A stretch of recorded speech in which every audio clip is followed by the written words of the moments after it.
کندهار هغه ښار چې هره ورځ یې د پرمختګ نوې پاڼه پرانیستل کیږي. دلته د ښار په ختیځه څنډه کې د کابل کندهار پر لویه لار د نوي معیاري دخولي دروازې رغنیزې چارې د ښار نوې څېره، نوې بڼه او پرمختیایي بدلون راولي. دا دروازه د ښار د راتلونکي څېرې لپاره په یوه مسلکي او د نړیوالو انجینري معیارونو پر بنسټ د 8 متره جادې لپاره ډیزاین شوې ده. 12 متره پلنوالی او 4 منزله جوړښت لري. داسې طرحه شوې چې هم د ښکلا، هم د فعالیت او هم د امنیت اړتیاوې په ځان کې ځای کړي.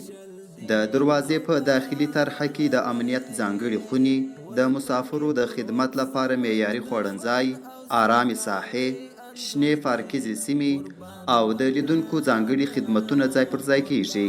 دا ټول د دې لپاره چې هر مسافر او لیدونکی د کندهار ښار د نوې څېرې، د نظم، ښکلا او آرام احساس په لومړي شیبه کې تجربه کړي.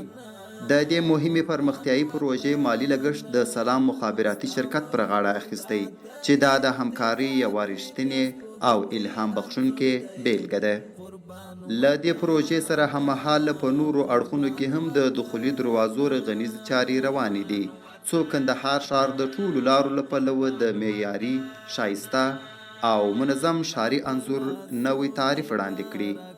کندهار ښاروالي د ښاري پرمختګ، ښاري نظم او دوامداره ښکلا لپاره په ژمنتیا او مسؤلیت سره کار کوي.